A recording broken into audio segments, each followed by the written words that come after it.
time for Northwestern Outdoors Radio, brought to you by Loophole, America's optical authority. Check out their scopes, binoculars, and more at loophole.com. By Camp Chef, the way to cook outdoors. See what's cooking for you at campchef.com. By Wallowa County, nature never looks so good as it does in Northeast Oregon. Plan your trip today at WallawaCountyChamber.com. By Max Lure Company, makers of the Smile Blade and Wedding Ring Spinner. Find out more at maxlure.com. And by Mardon Resort, where the fish bite, but we don't. Book your next hunting, fishing, or camping getaway at mardonresort.com. Now, let's head to the field and find out what's going on this week with your host, Sean Cruz. We've got a very special show for you today. As a matter of fact, you might say it's an award-winning show. We're actually featuring 3 interviews that all won Excellence in Craft Awards from the Outdoor Writers Association of America. They were all broadcast in 2013. I think you're really going to enjoy them because they cover the whole gamut of the outdoors here in the Northwest. We'll start off with our first place award-winning interview with Bruce Warren. He is a fishing guide who operates in the Columbia River, and he's going to tell you about fishing for salmon in the Columbia River Gorge. From there, we're going to head to the cornfields in Grant County and go goose hunting with Levi Meesberg with Meesberg Guided Adventures that operates out of Mardon Resort. Levi really knows how to call in the geese and has got some great tips to help you bag some geese too wherever you're hunting in the Northwest. After that, we're talking with Janie Fink. She's with Northwest Birds of Prey out of Coeur d'Alene, Idaho. It's a raptor rehab center and an education center as well. And Janie is going to go ahead and school me about everything I don't know about great horned owls, some fascinating creatures. We'll also tell you about some good Northwest lakes to catch walleye and a new lure you can use to get them in the boat on an extended Max Minute this week with Lance Mers. Mixed history with the outdoors in the Northwest too. We'll tell you about several great destinations you can visit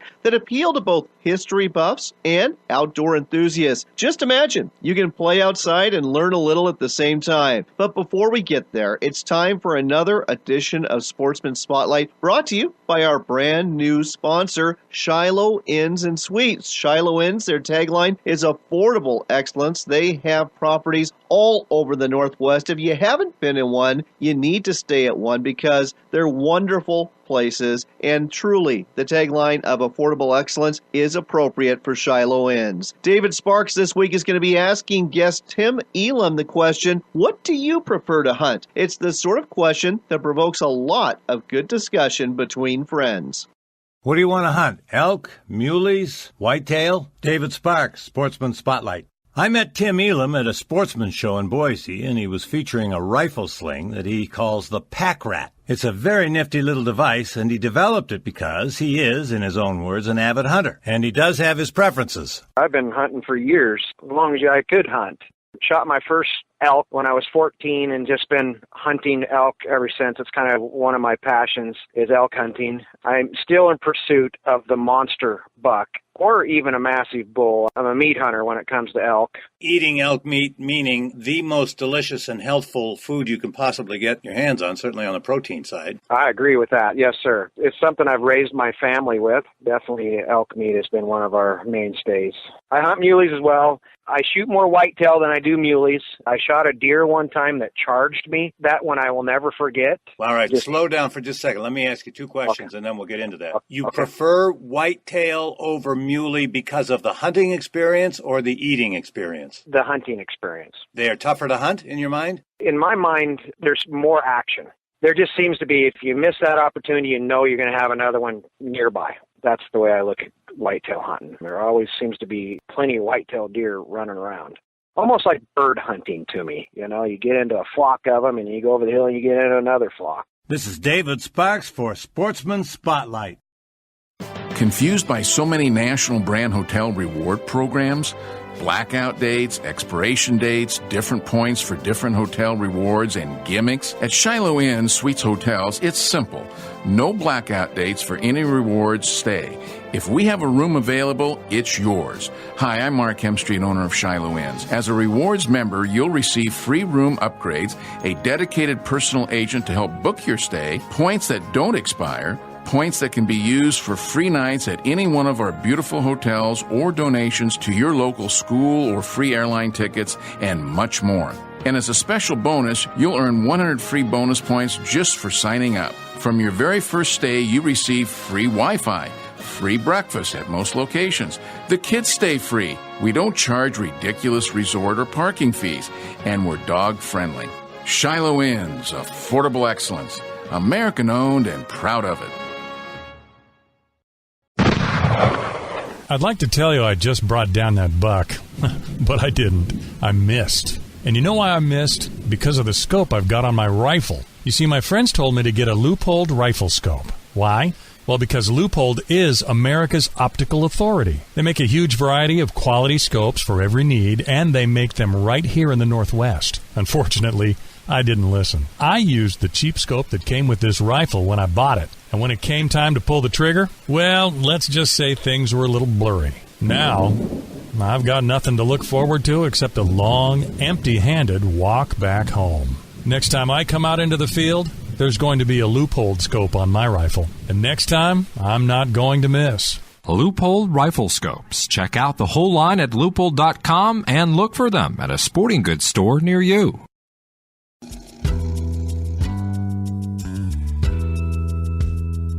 He said we're right on him.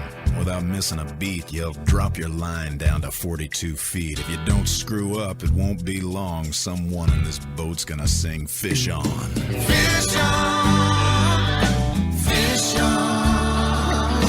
Do it by the book, don't take too long. Set the hook, reel it in strong. Fish on, fish on. Welcome back to Northwestern Outdoors Radio. I'm John Cruz. We're broadcasting near the mouth of the Deschutes River, and I'll tell you what, this is ground zero for some of the best salmon fishing people have seen in years. With us here to tell us more about a summer of salmon people won't soon forget is Bruce Warren. He's the owner of Fishing for Fun Guide Service. Bruce, understand you just got off the water with a bunch of fish for your clients. Absolutely, John. It's been a fantastic run so far. We just got 5 in the box today, and we've been doing very, very, very well. Super easy to do. Just we got to go out there in the water and get her done. So this is all fall Chinook. And how big do these Chinook salmon get, and how many have come over Bonneville Dam so far? Well, an average Chinook is about 15 to 20 pounds, but they can get bigger, so you have to bring your gear, and you have to gear up for those bigger fish. But hey, when you got 600 to 800,000, that's right, coming over the dam, that's going to be a blast. Almost guaranteed to catch fish. You know, just about every guide I've talked to has said this is the best fishing that they've seen in 20 years. And folks, this is a fishery that you don't necessarily need a guide. Now, if you don't have a boat, you're going to need a guide. You're going to need a friend who's got a boat and knows what he's doing. But some of you out there have a boat, and I want to turn our attention to how to go about doing this. For those people who want to go give this a shot, head out to the mouth of the Deschutes River on the Columbia, right off the Oregon border. Let's go ahead and break it down. What's the main method you're using to catch these Chinook? Well, there's two main methods, John. First of all, we're using hover fishing. And what that is a very easy, simple technique. It involves a little bit of feel and your good quality eggs, and you're set. So go ahead and break down for me exactly how hover fishing works. So somebody listening on the radio, when we're done, they'll know exactly what to do. You bet. Well, first of all, you need a good quality rod and a good quality reel. And you can go away with a little bit less expensive ones, but I run Lima Glass rods, and they're absolutely perfect for what we do. These are a 12 to 25 pound test. We run a 5500 reel on them. We do line counters, but you don't have to.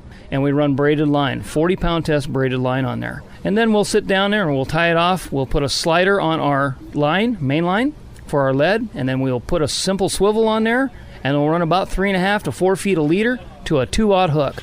Make sure your leader's about 20 pound test. Tie a bumper knot or an egg loop on your hook, and you're set. All you need then is quality eggs. All right, so let's talk weight. Let's talk depth. How deep are we fishing? How much weight do you need to go ahead and stay on the bottom?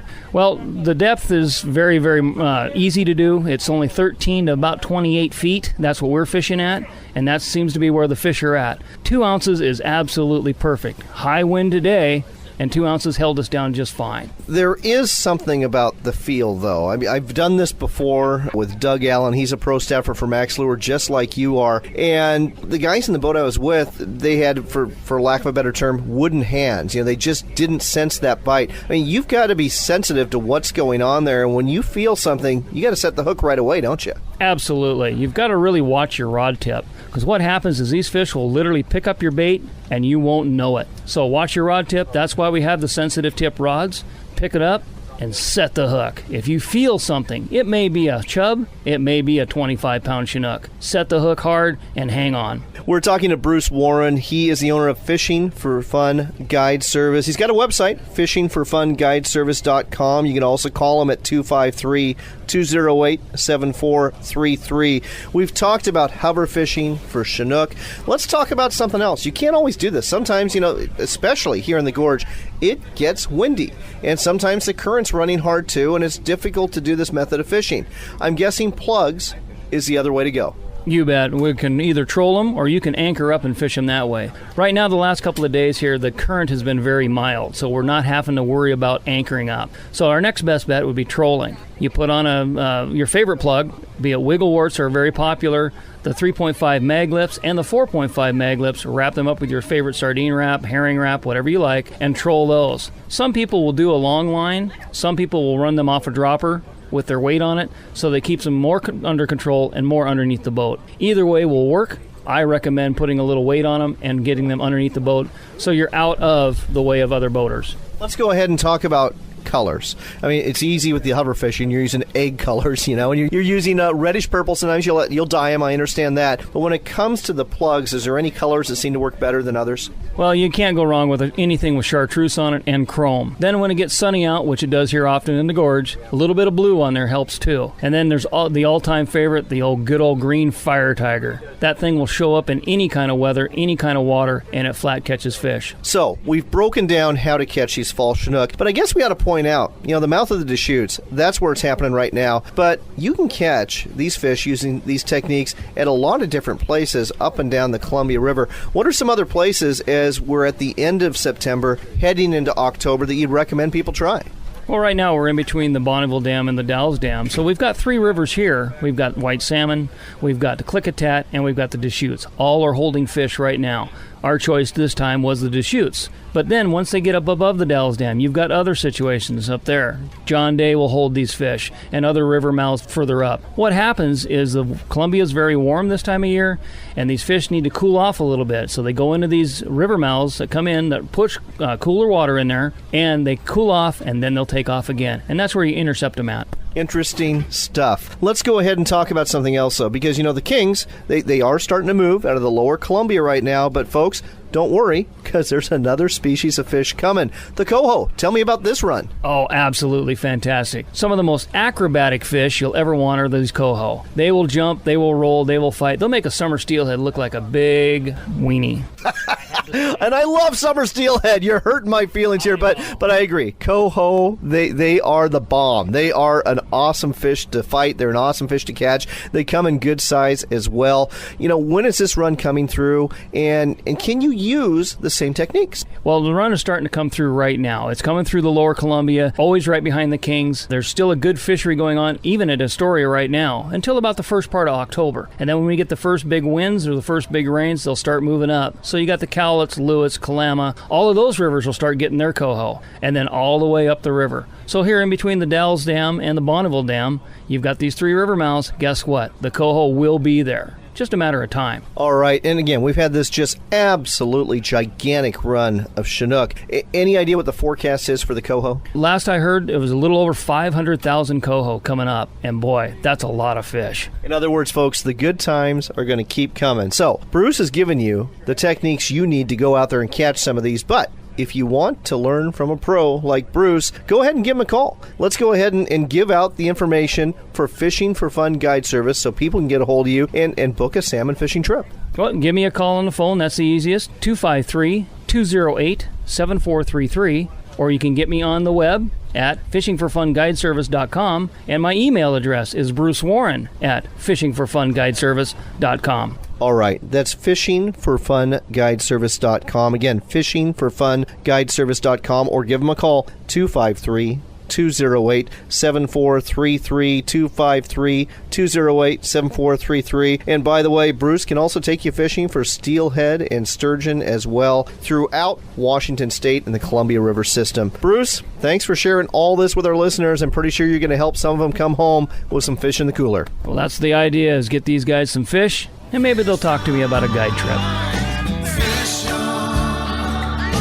Wind your line, got to make it whirl. You can't catch a king reeling like a little girl. You got fish on. Oh, fish on. When it comes to camping, I like to relax, but I was getting stressed about camp cooking. Then I discovered the Camp Chef Portable Outdoor Oven. This junior-sized oven works with a small propane bottle and is perfect for family camping trips. With a matchless ignition, heating up to 400 degrees, and space to put a 9x13-inch pan, I can cook cinnamon rolls for breakfast, casseroles for dinner, and pie for dessert. Look for the Portable Outdoor Oven at a store near you or online at campchef.com. Camp Chef, the way to cook outdoors. Hot summer nights mean hot morning fishing for sockeye here in the Northwest, and Max Lure Company has got what you need to catch a limit with the Double D Dodger and two great sockeye rigs. The Double D Dodger has a unique fast, slow action and can be fished away from the boat without a side planer. The Cha-Cha Sockeye Rig and Double Whammy Sockeye Pro both feature a patented smile blade and two stout red hooks that won't let go of that salmon when it bites. Max Lure Company, getting you into the sockeye this summer. We're back with John Cruz on Northwestern Outdoors Radio. It's time for another Max Minute. Fish on! Brought to you every week by Max Lure Company. With us here again, Lance Mers with Max Lure Company. Lance, been getting great reports on walleye fishing everywhere from Canyon Ferry Reservoir over by Helena in Montana to several central Washington reservoirs like Potholes, Banks Lake, and Moses Lake. If you were to give folks a recommendation on what they should use to get in on this fun fishing that's hot right now, what would you suggest? I would suggest, John, using the Max Lure Cha-Cha crawler, and it's targeted specifically for walleye. It's got a 2.5-inch hook space with size 4 hooks on it. It comes with a 1.5-inch smile blade. It gives you a lot of extra attraction in the water. You know, I like the bigger smile blade. And folks, if you're not familiar with the smile blade, it's a mylar blade that's designed to spin at either fast speeds or very, very slow speeds, which can be key when you're fishing for walleye. Comes in different colors. And I notice you also have some pill floats on here that are also painted in different colors. The pill floats, I presume, are designed to keep that lure up in the water column as opposed to down near the bottom. That's exactly right. And they come in 16 different styles, these Cha-Cha crawler rigs. And the pill floats allow that lure to be more buoyant in the water. And just as you said, you know, take it off of the bottom. Well, there you go, folks. It's the Cha-Cha crawler. Go ahead and make this part of your walleye fishing arsenal. I know I'm going to be getting a few of these to put in my tackle box to go with some of the other Max Lure products I have. And again, folks, this has been a great year for walleye fishing. It's going to keep going, so get involved. Find out more about walleye gear at maxlure.com. Max Lure, a legacy of innovation since 1969. Lance, thanks for joining us again for this Max Minute. Thanks, John. Looking for the ultimate salmon and halibut fishing experience at a great price? Then make plans to enjoy the real news for the Wild Northern Fish-In. Taking place August 23rd through the 26th. You'll be fishing the protected waters around British Columbia's Queen Charlotte Islands during the day and enjoying first-class food and accommodations at night. If you want an incredible saltwater fishing experience you'll never forget, the Wild Northern Fish-In is for you. Find out more at therealnews.com. That's the real, REEL news.com for the Wild Northern Fish-In. Breathe the fresh mountain air and feel the tranquility in Northeast Oregon's Wallowa County. Cast your line into the clear waters of our mountain-fed streams and rivers. Find solitude and surround yourself with nature as you fish for rainbow, brook, and bull trout. Or challenge yourself and fish for world-class steelhead in the wild and scenic Wallowa River or kokanee in the deep waters of Wallowa Lake. And when evening comes, spend some time hoisting a local brew and telling the tales of the one that got away. Watch the world wake up in Wallowa County. Your morning begins at WallowaCountyChamber.com. Yeah, You, the guide, outfitter, or outdoors business owner who's listening to Northwestern Outdoors Radio. Have you ever thought of becoming a sponsor of our show? We've got local sponsor opportunities at all 50 of the stations that carry Northwestern Outdoors every week, and we've got some network opportunities too. If the outdoors is your business, we can help you with your advertising needs. Contact me, John Cruz, through our website at northwesternoutdoors.com for more information. That's northwesternoutdoors.com, helping you get the word out about your outdoors company.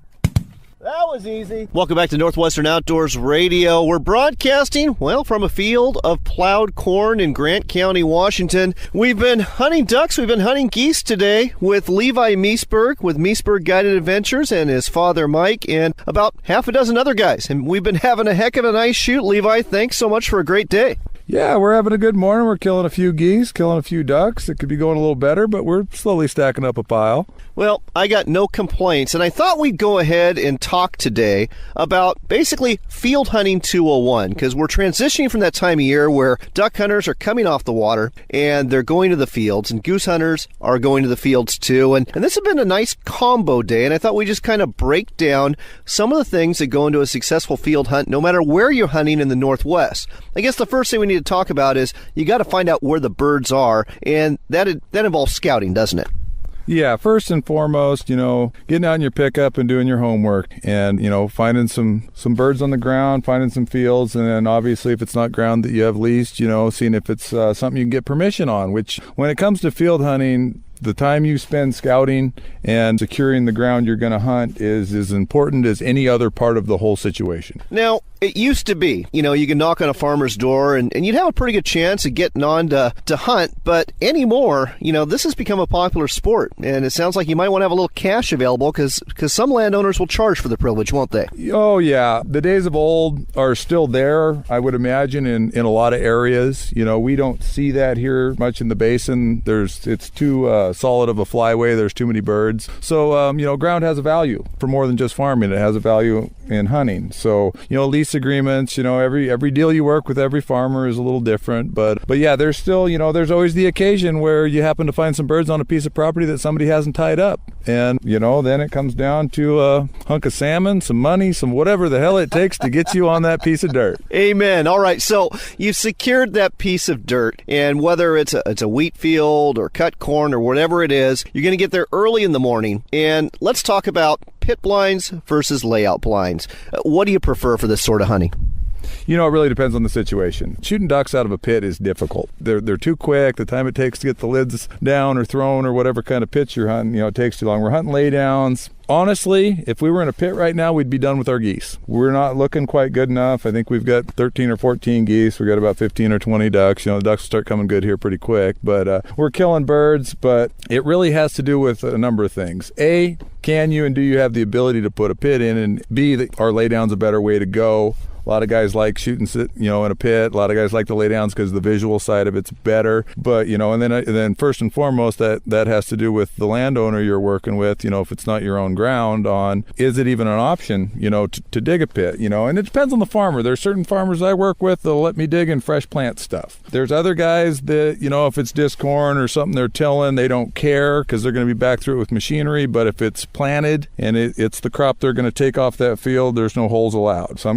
Some farmers just, pits are not an option. The wife drove a tractor in a pit in 1980. Somebody forgot to fill in and broke her nose. That guy farms right over here. And no more holes on his property.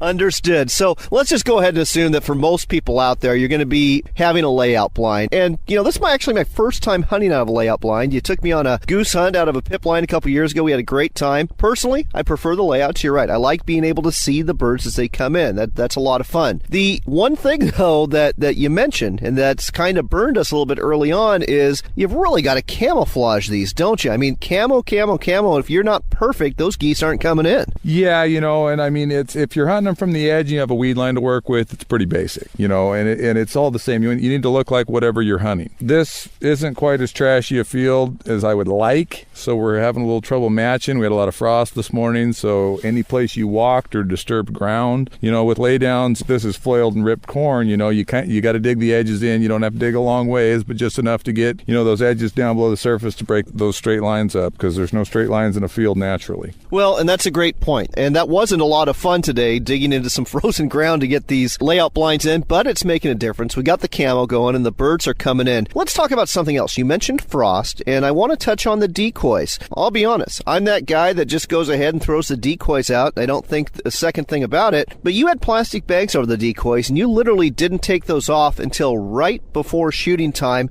Why was that? Most of your goose decoys, I don't use the nylon bags anymore. I just use 10 mil plastic. It seems like they don't get beat up as bad in the trailer. They're also light and easy, and most of the time once you get into mid-November on, you're dealing with some sort of frost. So, you need to get the decoys out and placed where you want them, but you can't pull the bags out of the gate, because by the time you get back from parking your pickup, you're going to frost everything up. Flocking holds frost better than anything, which means it gets on thicker. So, we pulled them off pretty early, right after daylight, because I thought the birds were going to be early, and we still hung out for half an hour or so before they started showing up. As you get later in the year where your geese aren't coming out till 8:30, 9 o'clock at the earliest, we'll leave the bags on till 8:15. That way the frost sticks on the bag rather than the decoy, and you can have clean decoys to hunt, because it doesn't matter how good your decoys look. When they're frosty, they're shiny, and then as it warms up, that's going to melt, make them wet. That also, gives the rain effect, but it's not overcast, it's sunny. So anything you can do to cut any of those problems out of the way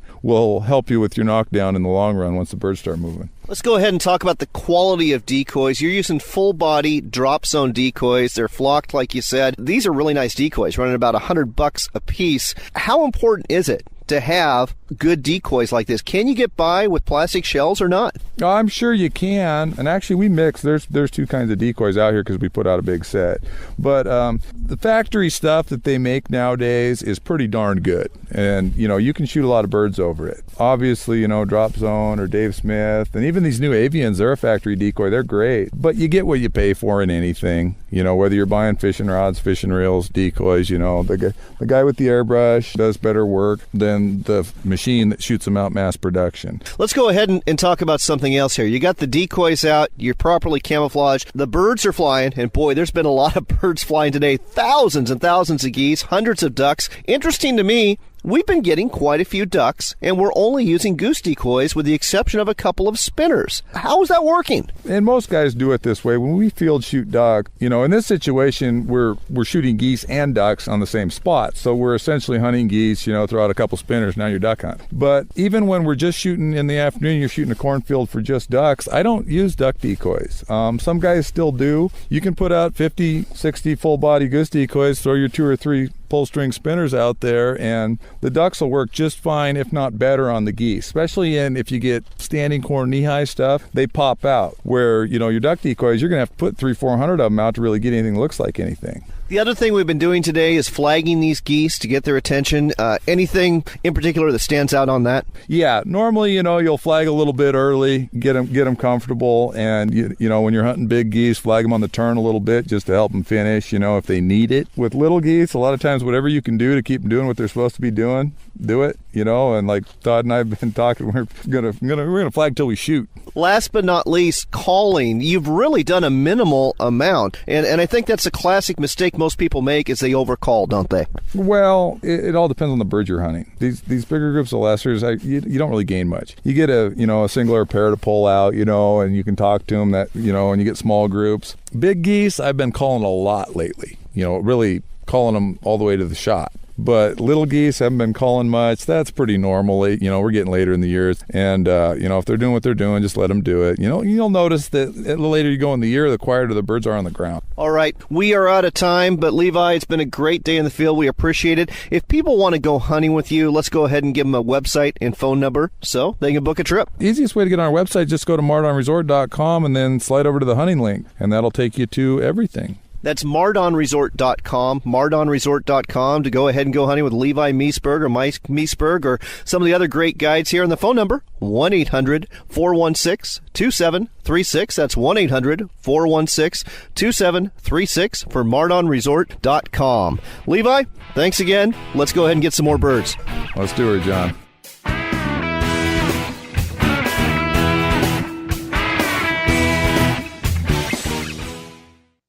We're back with Mike Meisberg at Mardon Resort in Eastern Washington. As we head into fall and early winter, I know a cast and blast getaway is a big reason people come to your resort, isn't it, Mike? We have cooling waters in the fall, enhance the fish bite, and when waterfowl season opens, we've got vast numbers of local duck, in addition to desert mule deer that are magnificent. Find out more at MardonResort.com. That's Mardon Resort, where the fish bite, but we don't. Pheasants Forever is working hard every day to ensure there's more wildlife habitat for the future. To join us, go to pheasantsforever.org.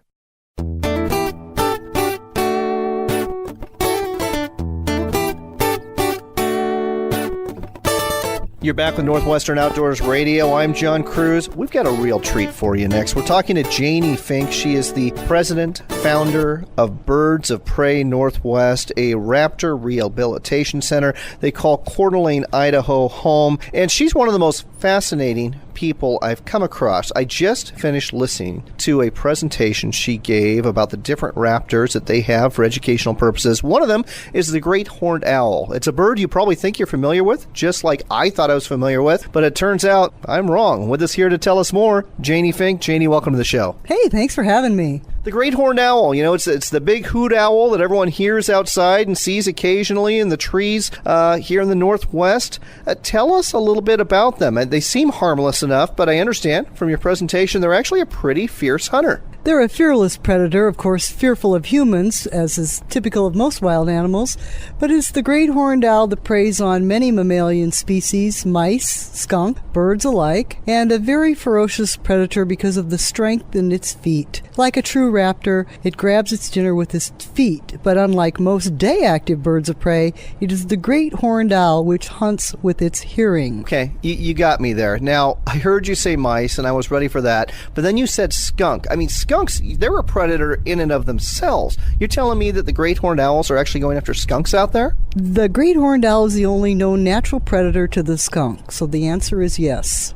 Fascinating stuff. So they're pretty fierce birds. They're fearless birds. And you're going to have to help me out here because you said they use their ears. And I always thought they had those big eyes to take in what little light there was at night. And I just assumed it was the eyes that were used by owls for hunting. But I guess I'm wrong. Indeed. The nocturnal bird of prey we know as the great horned owl hunts by stealth and uses its hearing to locate its mice or its prey. It is the eye, of course, specialized with its retinal cells for gathering low light, but that's what the bird uses to navigate through the world of darkness. When it comes to hunting and capturing prey, they listen for their prey, and that's why they have silent flight, to keep from disturbing the very prey item they're about to have for dinner. So let's talk about that a little bit more. Somebody told me that their hearing, it's almost like 3D hearing. Is that a good way to put it? Sure is. They have very large ears located aside the large eye. One ear is larger than the other. These quarter-sized openings on either side of the head help the owl triangulate the position of the prey item rustling under the leaves. All right, and file this under something else I thought I knew about the great horned owl. I always assumed it's called the great horned owl because of those tufts, and those tufts I always thought were their ears. And what I'm hearing you say now is, again, I'm wrong about what I thought I knew about the great horned owl. Indeed you are. The tufted owls use their tufts for camouflage. The bird wishes to go undetected during the daytime when it's asleep, so it assumes a sleepy posture, thins its body, closes its eyes, and puts those tufts up to blend in, to be better camouflaged with its surroundings. And the silent flight, I've noticed that. That's the one thing I have noticed about owls, and apparently I've gotten right, is they do fly silently, but I don't know how they pull that off.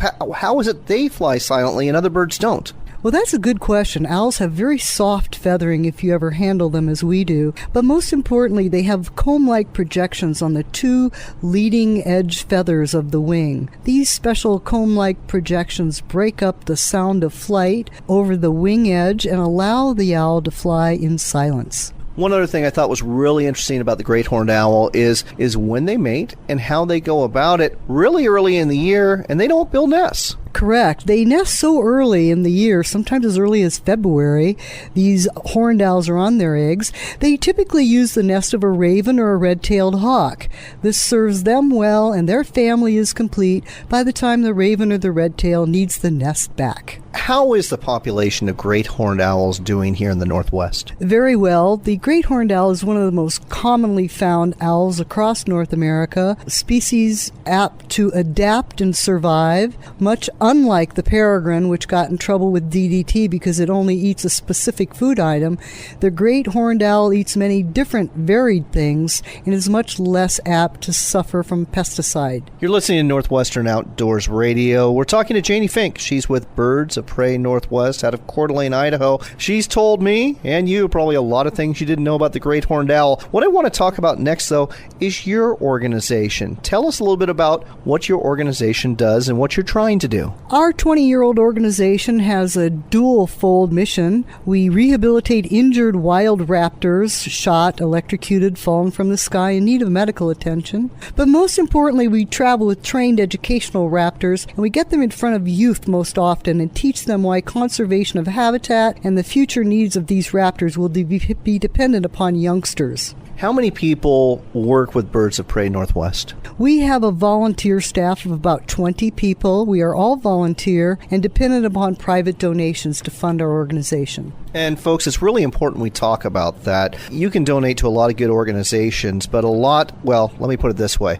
Pardon the pun, but I'd say this organization, Birds of Prey Northwest, flies under the radar a lot in terms of your top-of-mind awareness for donations, along with other rehab centers. And you need money because you need money to actually feed the birds, don't you? Absolutely. Food costs are exorbitant, sometimes approaching $50,000 a year to feed our hawks, eagles, owls, and falcons. And these are dependent upon purchase of whole food items for the health of the bird. And it's our largest expense every year. I would remind your listening audience that these birds we care for are not our birds, but they rather belong to all of us. And we have a collective responsibility to care and feed for them, especially when they're injured at the hands of man. And I guess that's a really good point. Most of the birds you get, and especially raptors, they are injured by us. I understand from the presentation, most of the hawks and eagles you're getting in there, they've been shot, haven't they? We see a large number of birds that are illegally shot by poachers. We see much injury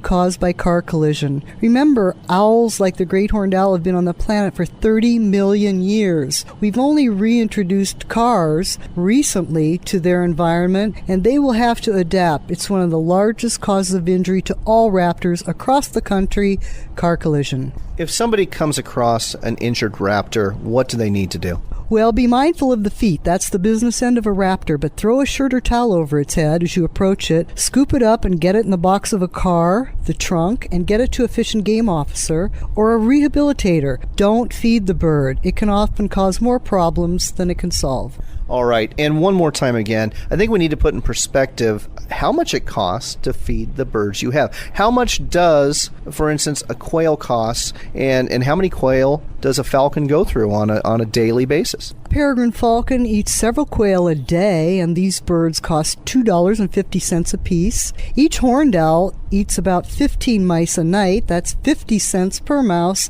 and you can do the math to see that our greatest expense is feeding the birds. How can people help? I'm guessing they go to a website, but what do they do from there? Go to our website, donate. We have also a Facebook page. We are Birds of Prey Northwest, serving you and the birds that fly above you when injured, and often presenting to school groups, youth, presenting conservation.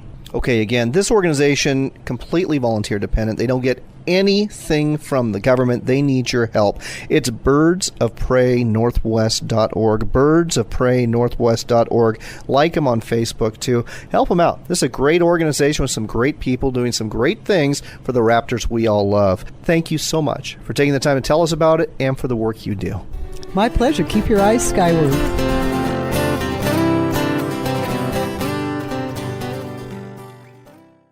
It's Sportsman Show season, and two great ones are coming your way in Washington this year, courtesy of Schuler Productions. The Tri-City Sportsman Show kicks off the season at the track in Pasco from January 16th through the 18th, and the always popular Central Washington Sportsman Show returns to the Yakima Sun Dome February 20th through the 22nd. Both shows are going to have lots of guides, outfitters, and other exhibitors to include sporting goods dealers that are going to offer some great deals. There's also fun for the kids who can catch fish and more. Throw in seminars on fishing, hunting, and camp cooking, along with archery and air rifle ranges at the track for the kids, and a horn and antler competition at the Sun Dome, and you won't want to miss either show. It's the Tri-City Show, January 16th through the 18th, and the Central Washington Show, February 20th through the 22nd. We'll see you there.